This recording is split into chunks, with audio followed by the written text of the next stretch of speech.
Hey guys, today I want to set up a routing protocol to run across this lab. This is the PPP lab that we made in the previous video. Uh, I haven't really done anything else to it. I've just kind of decluttered it a little bit to make it easier to see. Um, so let's go ahead and get started. I want to set up, I'll do, let's see, I'll do a couple routing protocols here. I'll do EHRP here. I'll do, just for simplicity, I'm going to run EHRP all the way across. So let's see here. Router 1, configure from the terminal. We're going to say, oh, I did make one change that I forgot to mention. Do show IP interface brief. I set up loopback interfaces. The syntax for doing that, if you don't know, is interface loopback, and then you can number it from 0 to that number. And so interface loopback 0, and then you just say IP address, whatever you want to do. For these, I use /32s. So like router 1, of course, is going to be 1.1.1.1, 255, 255, 255, 255. You hit enter. That's all there is to it.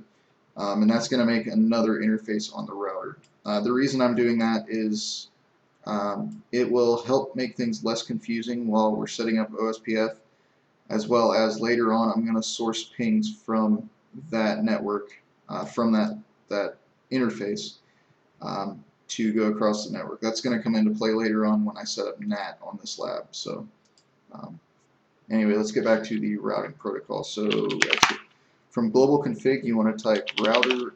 I'm going to do OSPF.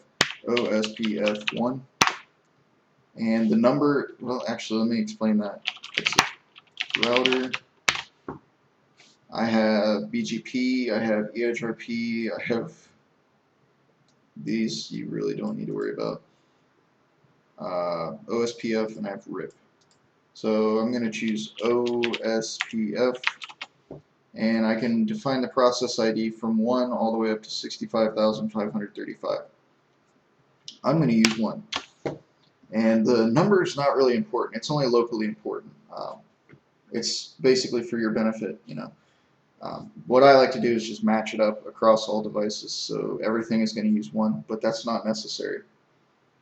So anyway, we're already into the router interface here. I'm going to do a question mark. You can see there's a lot of commands in here. All that I'm worried about is network. Just like in RIP, we're going to say network, and then we're going to define the network. But before I do that, I want to actually see the network. So I'm going to cheat a little bit and do show IP interface brief. Just like that. And this shows me all the interfaces on this router. So we're going to say network 192.168.1.1, 0.0.0.0. And another thing I could do, what I'm doing right now, I'm telling it to just match up exactly with that IP address. But since we're using wildcard bits, what I could do, I could put in the network ID there, and then I could say, let me explain this too. To find your wildcard bits, you're going to take a /32 subnet mask, so all 255s, and you're going to subtract each octet of your actual subnet mask from that 32. So, you're going to say 255 minus 255 in this case, because this is a /30 network. So obviously you're going to have 0. You're going to have 0.0.0. This is your interesting octet, so this is where things are going to change. So you take that initial 255, and then you're going to subtract the 252 from it, and we get a 3 there. So our wildcard mask is going to be 0.0.0.3 for a /31 network. Sorry, for a /30 network. We're not using 31s. So that's going to do the same thing as me just saying, 1.1 and then zeros all the way across. And then we're going to define the area, so area 0. Everything on OSPF needs to touch area 0 in some way. So keep that in mind. And network 1.1.1.1, and we want to match that exactly to area 0. Okay, so we're good on this side. We're going to exit. Actually, we're going to end. We're going to go over to router 2, and we're going to do the same thing. Now, I've set up the loopbacks on all these, and router 2 is 2.2.2.2, 3 is 3.3. You get the idea. Router OSPF1, and I can say show IP interface brief. Now we're going to say network. We're going to hold off on the 192 because I want to show you that what that does. Okay, and network 172.16.1.1 0.0.0.0 area 0. And we'll do the 192.168.1.2, match it up, area 0. Now you're going to see an adjacency form. What this is saying is process 1, that's OSPF, router OSPF1, neighbor 1.1.1.1, which is OSPF uses the highest loopback address or the highest interface address to basically give the router a name. That's the reason I went with these loopbacks. So anyway, router 1 on serial port 0/0 went from loading to full. Now loading means that they are exchanging routing tables, and full means that they've completed their exchange of routing tables. So what that means in English is this router now knows about everything that this router knows about on the network as far as routes. So if I were to do a ping, he knows how to get to him, but he doesn't know how to get back. So if I ping him, it's still going to time out. So I'll just prove that right now. So ping 172.16.1.2, and it's going to time out.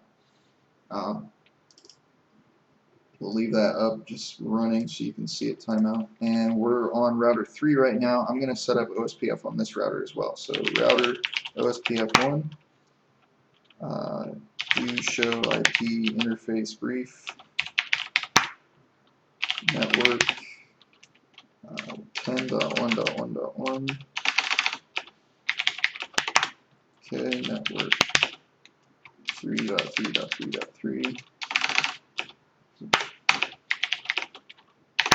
and network 172.16.1.2. Oops, forgot the area. Okay, this will form an adjacency now, or a neighbor. Okay, now these guys have now exchanged routing tables, and I can, put the ping back in, and now it goes through.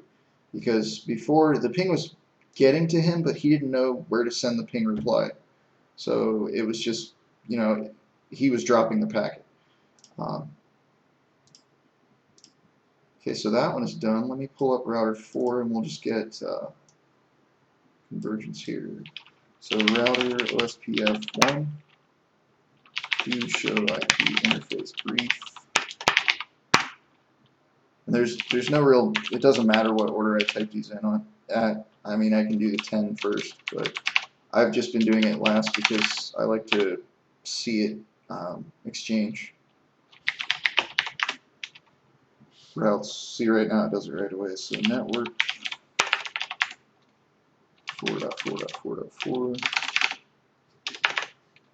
Oh, I missed the 0 key there. Okay, so and since they've exchanged routing tables, I'm going to show you IP routes. So show IP route, and everything with a C is directly connected. So there's only one directly connected network, and then everything with an O, this one counts as directly connected too because it's a loopback interface. Everything with an O is exchanged from OSPF.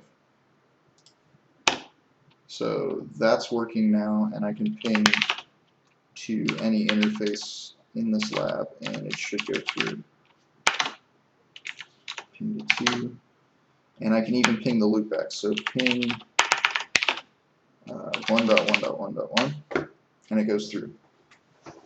So we are done configuring OSPF on this lab.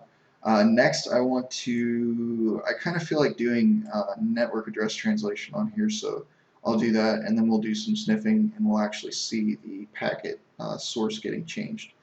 So I'll go ahead and end this video, and we will start uploading it, and then I'll start on the new one.